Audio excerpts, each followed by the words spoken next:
Hello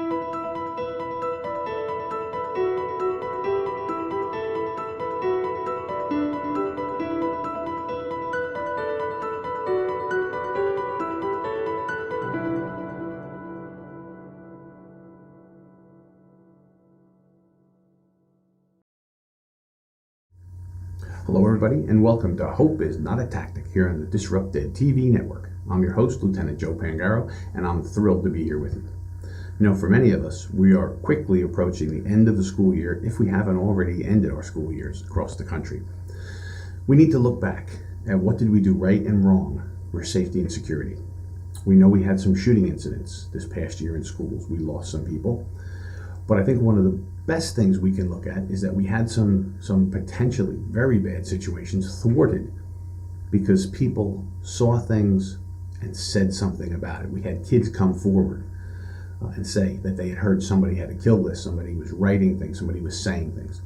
So what we need to talk about now in these couple of weeks we have before school starts up again, because it goes really quickly, is we have to consider our safety and security in our buildings and what can we do to upgrade them, change our policies, change our plans, add new equipment, whatever it is we need to do. We have a couple of weeks here where we need to think this through as quickly as we can and implement whatever we can.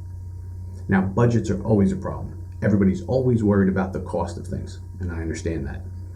So the first place you need to start is you need to get yourself a threat assessment. What is it you actually need? What equipment do you really need? Right? Not just the things salesmen want to sell to you, because believe me, I know. As a school security director, I was inundated with people trying to sell me things. Every product in the world is the greatest, the most important thing, and you have to have it to keep people safe. Well, we all know that some things might be a great idea, but in practice they don't really work very well. And then other pieces of equipment you don't hear much about, but they're great. You know, we have a sponsor here on the Disrupted Network, School Safety Solutions, and they bring us some tremendous things. So I want you to go look them up because I vetted them out and I like their products, especially their window shades, the window covers for the doors, awesome. But what else can we do? We prepare ourselves to lock down. We prepare ourselves to respond to that violence when it's happening right in front of us. When that student pops up and starts shooting or someone attacks our building. Wouldn't it be better if we could identify those potential dangers before they erupted in our buildings? Wouldn't it be good if we could identify people who were potentially dangerous to us and intervene before they attacked us? Well, we can do this. Not a lot of people are doing it, but we can. I've created a program called the Student-Based Threat Assessment. This helps you develop a team in your school that is trained on recognizing the potential signs of violence, the things that these young kids write, the things that they draw, the lists that they make, the comments they make on social media, when they're telling people the things that they're going to do or they're planning on doing, and then how do you respond? Now, it's great that we have counselors in our schools. They are very important, but counselors are not the only answer. You need a response team made up of administrators, teachers, and counselors, and maybe a parental component and your local police, that when there is a threat, you respond to that threat as a team, you evaluate the danger potential, and then you take the proper action. This does a couple things. Number one, you prevent violence in your school before it happens, which saves lives and injuries. Number two, that student that was gonna do the attack, if you can intervene before they do it, you save their lives also. Now, a lot of people will say, well, we don't really care that much about that kid. We care about all our kids. And some of these young people that do these horrific things, they can be changed off that path of violence if we see it coming and we react. So what I have come up with is a program for student-based threat assessment. You can reach out and I can bring it to you. I can send you some of the paperwork. I can talk to you on the phone about it. But the thing is, you have a couple of weeks before school starts. This is the time to get trained.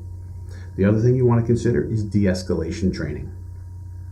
De-escalation training is based on hostage crisis negotiating kind of a thought process. But when someone is agitated, a parent, a teacher, a student, they're agitated and they're working their way towards violence, there are things you can do and say to de-escalate them, to think about it like a great big balloon that's ready to pop. And when it pops, that's the violence. So your job is to de-escalate them, to calm them down, take the air out of that balloon so you can talk rationally to the person and solve the problem before it turns into violence. So who should be trained on that? Everybody in your buildings should learn de-escalation techniques. I can help you with that also. Now, the student-based threat assessment, why this is important? It's obvious, I think, right? Stopping the violence before it happens. It's great that we can lock down, and we need to be able to do that fast and efficiently.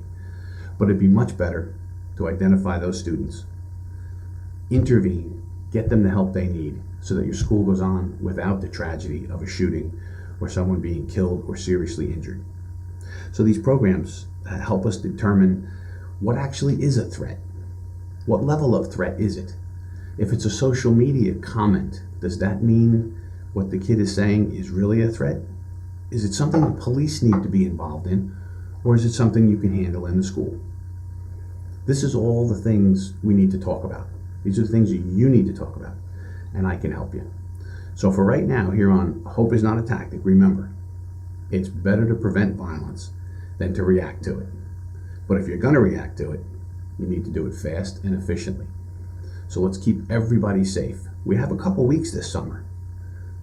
Let's think about our policies. Let's think about our procedures. Let's think about how we run our drills. Let's think about what we do to keep everyone safe. And if I can do anything to help you, don't hesitate to reach out to me. You can reach me at jpangaro@truesecuritydesign.com, or you can look us up at truesecuritydesign.com on the web. You can always find my contacts. But join us here each and every week on Hope is Not a Tactic, because this is where we're going to learn together to keep everybody safe. Thanks for being here.